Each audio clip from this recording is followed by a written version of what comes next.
planet is sulfur dioxide, so it's sulfur and O2. So we took a particle accelerator and split the two molecules, so we have sulfur and O2. We put the sulfur back underground through tubes and into the volcano, and then we took the O2 and distributed it through our large dome covering the vicinity of where we'll be.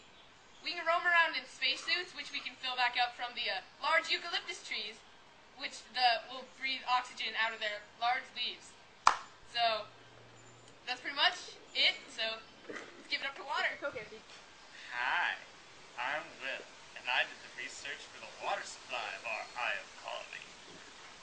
To get water, we decided that we would harvest ice from the northwestern hemisphere of Io.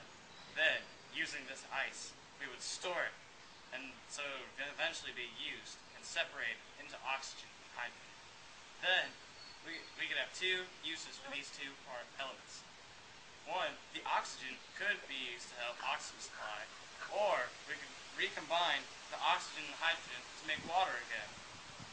And if ever there was any problem or flaw with this system, we would resort to the bodily waste method, which I'm sure you have figured out by now.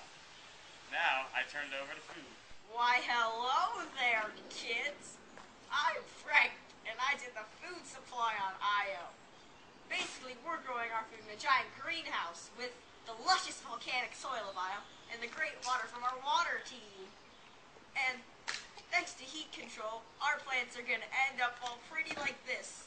And it's either going to be too hot, they'll end up like this, or too cold, and they'll just die. So, well, we're also going to grow meat, which means cows and chickens. That means we're going to have a giant barn to put them in, with a heat-controlled place so they don't die. Now I turn you over to the Lutz of heat control that we have to thank for all our food, sort of. Hello, I'm George. For our project, I did heat control for our colony Io.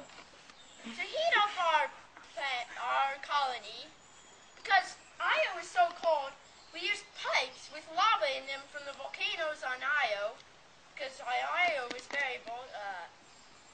has many volcanoes.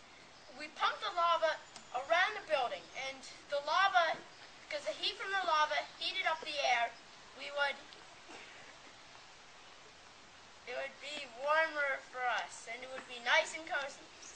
So, but if we didn't want it to be warm, we would just pump less lava.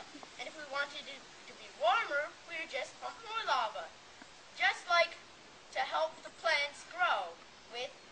For tropical plants, we make it warmer with more lava, and for Arctic plants, we make it colder. But without the energy, we couldn't pump the lava. So here's our energy control person. Hi, I'm Jeremy. I'm in charge of the electricity supply for our base on Io. I came up with two ways to make electricity. The first one is by putting a giant turbine in the mouth of a volcano. When the volcano erupts, it spews gases and dust with the force of exploding 21 tons of TNT 200 miles into space.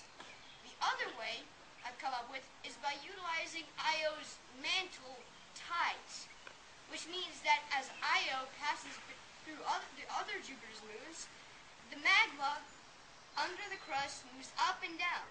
So what I'm going to do is I'm going to take a drill through the crust, and put a turbine there.